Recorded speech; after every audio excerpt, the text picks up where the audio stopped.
the thoughts of man were evil continually. God extended an invitation, but it was not accepted. This was a judgment of man. All the fountains of the great deep were broken up, and the windows of heaven were opened, and the rain was on the earth 40 days and 40 nights. So he destroyed all living things which were on the face of the ground.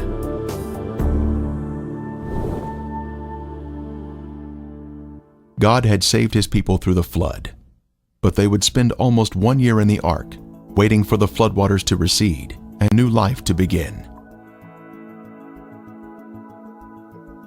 Noah and his family were anxious to leave the ark. Finally, Noah knew it was safe to leave. He offered a sacrifice to the Lord, and the Lord placed a bow of promise in the sky that he would never again destroy the earth with a flood. The Bible tells us where the Ark of Noah came to rest. The ark rested upon the mountains of Ararat. But what is Ararat? The name Ararat, as it appears in the Bible, is the Hebrew equivalent of Urartu, ancient country of Southwest Asia mentioned in Assyrian sources from the early 13th century BC. This area included parts of eastern Turkey, Armenia, and Iran. Moses was not speaking of a specific mountain when writing Genesis. He was speaking of a country, Urartu. So the Bible was saying the ark came to rest in the mountains of the country of Urartu. In eastern Turkey, across the valley from Mount Ararat, is the site we will be visiting. This area was first photographed in an aerial survey conducted in 1959 by Francis Gary Powers. Later, Turkish Lieutenant Duripinar spotted the boat-shaped object in these photographs, so in 1960, a group from the United States journeyed to the site, but they prematurely concluded it was just a natural formation. That same year, Life magazine featured photos of the site. Is there a historical record from ancient civilizations of Noah's Ark existing? Berosus the Chaldean wrote, "It is said there is still some part of the ship in Armenia, at the mountain of the Chaldeans, and some people carry off pieces of the bitumen, which they take away, and use chiefly as amulets for the averting of mischiefs." Today, we can look at a map of Turkey and see this site listed as Nuhun Gemisi, or Noah's Big Boat. Making the trip to the site, this boat-shaped formation. Photos taken at different times of the year have brought out different features of the boat. There was so much convincing evidence uncovered at the site that the Turkish government declared this area to be Noah's Ark National Park, and yet today, the world is unaware of this amazing discovery.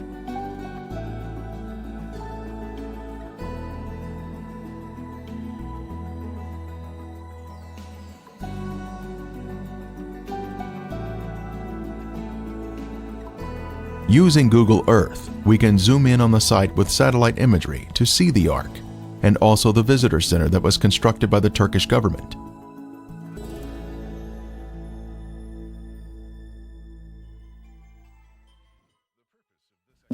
It was on June 21, 1987, that a ceremony was held on the mountain to commemorate the site as Noah's Ark National Park.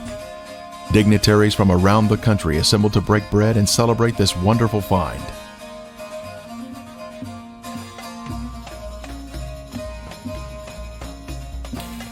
The governor, military officers, and other key officials were participating in a celebration of discovery. Ron Wyatt was a special guest because of the extensive work that he had accomplished at the site. The visitor center would welcome guests from around the world to gaze upon the Ark. As concrete was placed in the foundation by the governor and by Ron Wyatt, excitement was in the air. This was a monument to the mortal remains of Noah's Ark.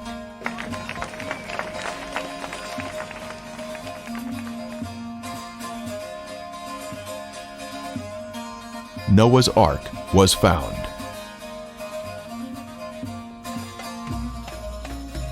The next day, an article appeared in Turkey's largest newspaper announcing Noah's Big Boat, open for tourism. Now, we make our way inside the visitor center to view the informative evidence on display. Various diagrams and photos are assembled to point out the important features of the Ark.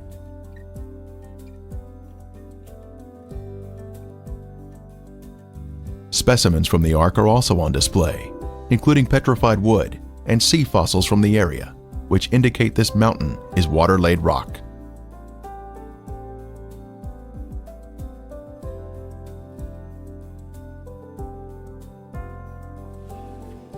A guest book shows us that people are visiting the site from all over the world. Many different countries are represented here. Up and stuff like this. They say especially when you come next to it, it's going off. The light you cannot see anymore. But you see, after the government confirmed that that's the Noah's Ark, there is no light anymore, and that's make me think it is Noah's Ark.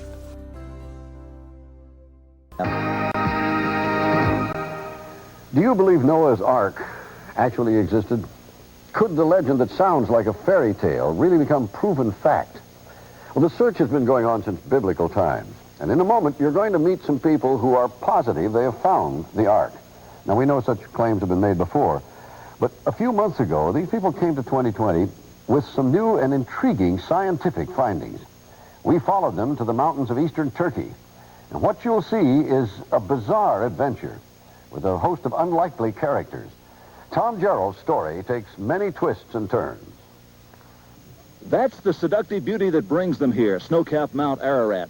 The explorers looked for the Ark there since that's the highest point around here. And as the floodwaters receded, presumably that's where it would have landed.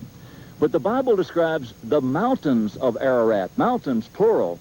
Is it possible that the Ark came to rest on one of the smaller sister mountains to Ararat? The boat-shaped site was first found and photographed by a Turkish army captain back in 1959. It was quickly explored and dismissed as a freak of nature. But Wyatt, an amateur archaeologist, rekindled interest in it a few years ago. He brought in Dave Fassel, a marine salvage expert, to assess it. The Doomsday Mountain team brought in some high technology to explore the oldest legend of man. They began scanning their site with a molecular frequency generator. It's a device used by surgeons to pinpoint cancer tumors, and it's been used by Fassel to locate underwater treasure. This time, the molecular frequency generator began to pick up a unique pattern of iron lines beneath the earth. Okay, bring that one up. They began placing ribbons along those lines. The finished shape, outlined by the ribbons, was that of a huge ship, the approximate length and width of Noah's Ark, as described in the Bible. The fascinating field of ribbons soon attracted higher academic interest. That looks like iron. Okay. Dr. John Baumgartner, a physicist with Los Alamos Laboratories, sent samples back to the lab for analysis and confirmed that the metal they were tracing with the ribbons was indeed iron. With the width and the length known, the only remaining question was depth. By locating the depth of the hull, they could determine if the boat-shaped object had the cargo capacity described in the biblical Ark. To resolve this final issue, Wyatt and Fassel brought geologist Tom Finner to Turkey with his company's heavy-duty subsurface radar equipment. Gear like this located the black box cockpit recorder on the floor of the frozen Potomac River after the Air Florida crash. Suppose this rock were a foot or 2 feet underground. Would it give you a reading as to where that was? Could you locate it? Yes, we could. Is it possible that there will be a moment at which you'll say, this is a man-made object? The symmetry of the feature suggests it's a boat.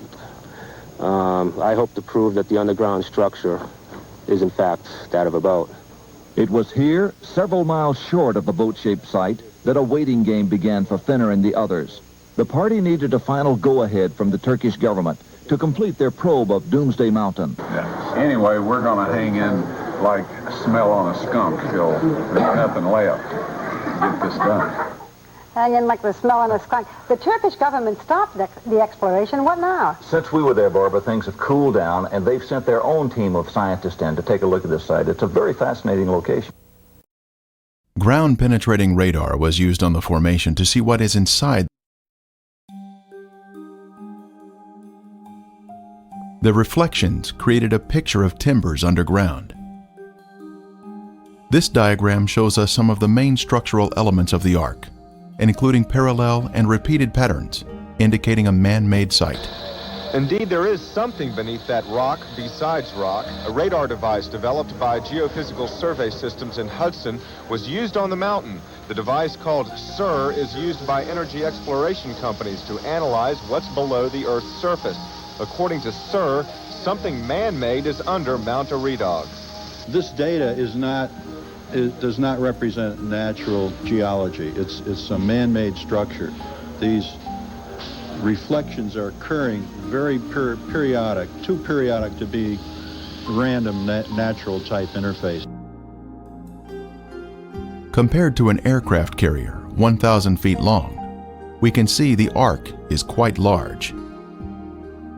The Ark was a high-tech vessel that was designed to survive a catastrophic flood that would destroy the surface of the Earth. Complete with a keel, keelsawns, and anchor stones, it was truly a work of art designed to save the human race from annihilation. The Bible tells us the Ark was 300 cubits in length. The Ark formation has been measured to be 515 feet long, which is exactly 300 Egyptian cubits. Moses, when writing the Genesis account, would have been accustomed to using the longer Egyptian cubit of 20.6 inches. The Bible mentions an earlier cubit, cubits according to the former measure. This references the Egyptian cubit, which was divided into 28 digits, making up the cubit rod. Many centuries later, the 18-inch Hebrew cubit was developed and implemented. At the Tel Megiddo in Israel, Solomon's gates can be measured to exactly 6 Egyptian cubits, showing further evidence of its early usage. One can easily see the rib timbers near the stern on the starboard side of the Ark. This was part of the superstructure of the Ark, much like ships are constructed today. Horizontal boards would have been attached to these vertical ribs. Here we can see vertical fissures between the ribs. These ribs run perpendicular to the mud flow around the structure, indicating once again man-made construction. Local village boys greet us as we take a look at the starboard side of the Ark, which curves uphill toward the front of the Ark. This side is predominantly buried in the soil.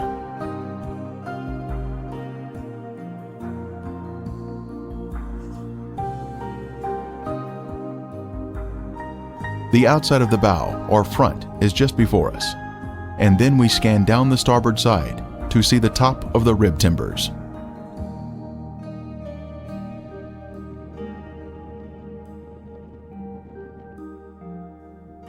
In the distance, we can see Mount Ararat and Lesser Ararat. We now pan over to the port side of the Ark near the stern. This side is less preserved, but we can see one large rib timber standing at attention. It has been beautifully preserved and has retained the curvature of the hull. From here we look toward the front of the Ark, and we can see a large hole which was blown open in 1960, when the first group came here from the United States to inspect the site.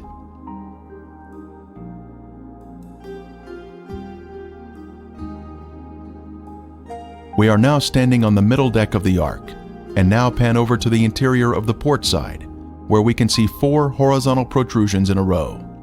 They are arranged in a regular pattern, indicating man-made construction.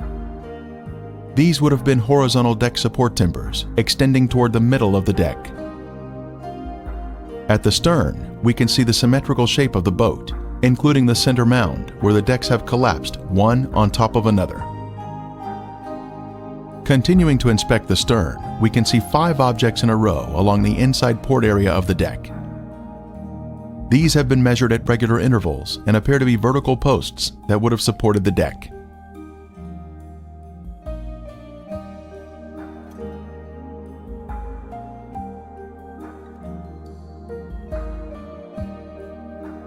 The Ark originally came to rest higher on the mountain, but was pulled down to its current location amidst a lava or mud flow, which impaled it on this rock outcropping. Ron Wyatt was operating his ground-penetrating equipment before Turkish authorities when he spotted an object just below the surface. What they found was this beautiful deck timber. It was tested at Galbraith Labs for organic carbon. The level of organic carbon was extremely high, thus proving this object was once living matter, consistent with wood. Mr. Wyatt was able to display the deck timber on CNN when he was interviewed on their network. The timber is in 3 layers, much like plywood, with glue oozing out at the end. This makes it stronger than one solid piece of wood. The outer area is covered in black pitch. Some nails can also be seen on its surface. This layering of wood may have been the gopher wood mentioned in Genesis. Just above the Ark site is the Uzungili village. Its former name in the 19th century was Nasr. This pronunciation is similar to Nicer, a village that the Babylonian Berosus described as being near the Ark site. Josephus in the 1st century said, "Its remains are shown there by the inhabitants to this day." This would tell us the Ark would be in an accessible location. These local villagers would have had a tourist trade, accommodating visitors to the Ark. The visitors to the Ark would have stayed overnight here and would have bought souvenirs in the village. Evidence of this was discovered in 2000, when an archaeologist found this potsherd 20 yards from the Ark. On the concave side, it has a carving of a man using a hammer to drive a nail, much like Noah building the Ark. On the convex side, an ancient ink drawing shows a man releasing birds, matching the biblical narrative of Noah releasing a raven and a dove. This is just another piece of amazing evidence found here at the Ark site. Using radar equipment, Ron Wyatt discovered an open cavity on the starboard side of the Ark. Utilizing a core drilling technique, he was able to gain access to the interior of the Ark. Stunning evidence was pulled from the belly of the ship. Using an improvised long rake device, petrified animal dung was extracted from the hull. Next, cat hair was also pulled from the cavity. Then, a petrified antler was extracted. These are all items that one would expect to find in the bottom of the Ark. The Bible tells us the antediluvians were skilled in metalworking. Tubal-Cain, an instructor of every craftsman in bronze and iron. This large metal rivet, or metal washer around a metal rod, was found by Ron Wyatt when he had taken a tour group to the site in 1991. The center rod had been struck while it was hot, causing it to flare out, holding the washer in place. Test results showed that it contained 8% aluminum metal. Aluminum metal is man-made, thus proving the site to be man-made. Skeptics have said Mr. Wyatt was lying about the testing, but was he really? When the Ark Discovery International team was at the Ark site, they used a metal detector to locate metal fittings on the Ark.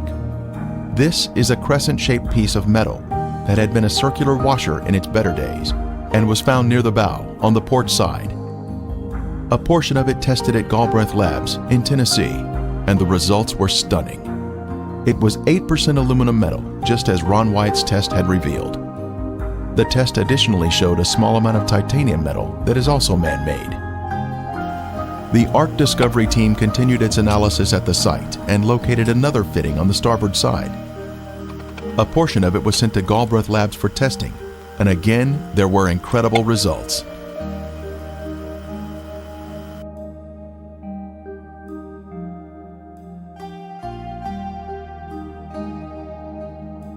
It contained 8% aluminum metal, 1.3% titanium metal, plus 3.8% magnesium metal, all indicative of the Ark formation being a man-made structure. The Encyclopedia Britannica tells us, because of its chemical activity, aluminum never occurs in the metallic form in nature. These unique metal components are special markers that were left behind, which prove the site is without a doubt a man-made structure utilizing high-tech construction techniques consistent with what we should find in Noah's Ark. Modern man didn't discover how to make aluminum metal until around 1900, but the antediluvians had this knowledge in their day. Other metal fittings were found on the port side of the deck. Our metal detector picked up metal readings where a rectangular plate was positioned on a flat plane. This plate originally had 6 rivets. One is still visible on the left side.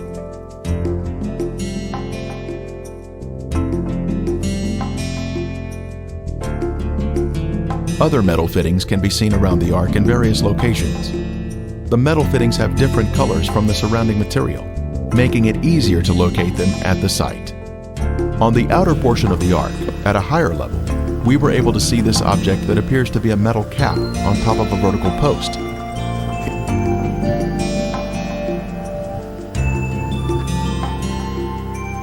It has an X impression embossed in the center of it. The left side of the cap is missing, but the top and this immediate side are still affixed to the post. The X impression is indicative of a man-made structure with the 90-degree angles. Our second taxi stop is the village of Kazan, where large anchor stones can be found that once hung from the rear of the ark.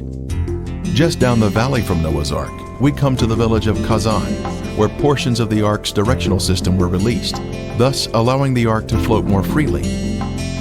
This village was known as the Place of the Eight, named so for the 8 survivors of the flood. This is the first area that Noah and his family lived after the flood.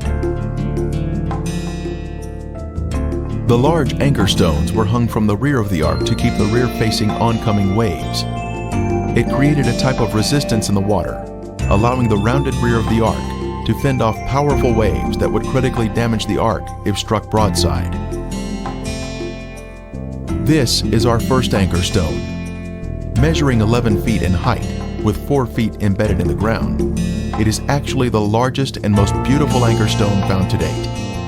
A tapered hole was drilled into the top of each anchor stone, a 5-inch opening on one side and a 7-inch opening on the other, allowing a rope to be pulled through and a knot tied. It was designed to be lifted while in the water when it would weigh less, thereby preventing the top from breaking off. The most striking feature is the crosses that have been carved on the anchor stone. Early Christians came through this area and recognized these objects as biblical items from the ark. They carved crosses on these anchor stones, representing Noah and his family. The largest cross here represents Noah and is of the Crusader style. The diamond shape with a cross above was Nimrod's sign when he was alive. The diamond represents the ark that he took credit for. Then the vertical line is the pathway to heaven, with the crossbar representing heaven. The Egyptians had an adaptation of this symbol called the Ankh. Smaller anchor stones, or drogue stones,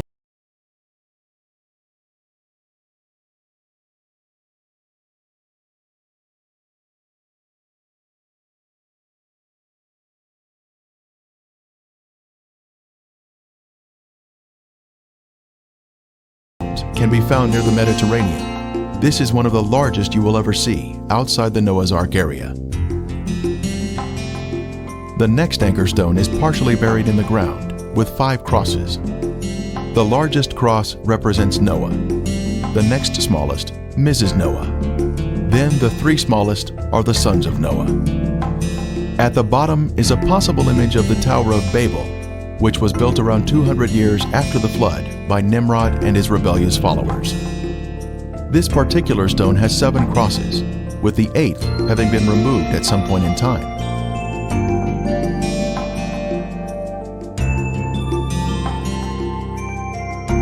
This stone has a large cross representing Noah. The next smaller cross on the bottom left is Mrs. Noah. The next 3 smaller crosses represent the 3 sons. Then, the 3 smallest represent the wives of the sons. This stone does not have any carvings on it, but it does have a hole drilled through the top. Other stones have been found buried, but they have no inscriptions. This stone had a hole drilled in the left side. Then on the right, we can see ancient inscriptions. Vandals have broken this stone, but you can see where the hole once was in the top. Crosses have also been carved on this stone. 5 crosses are on this anchor stone, and as we look at the top, we can see where the hole has been broken off.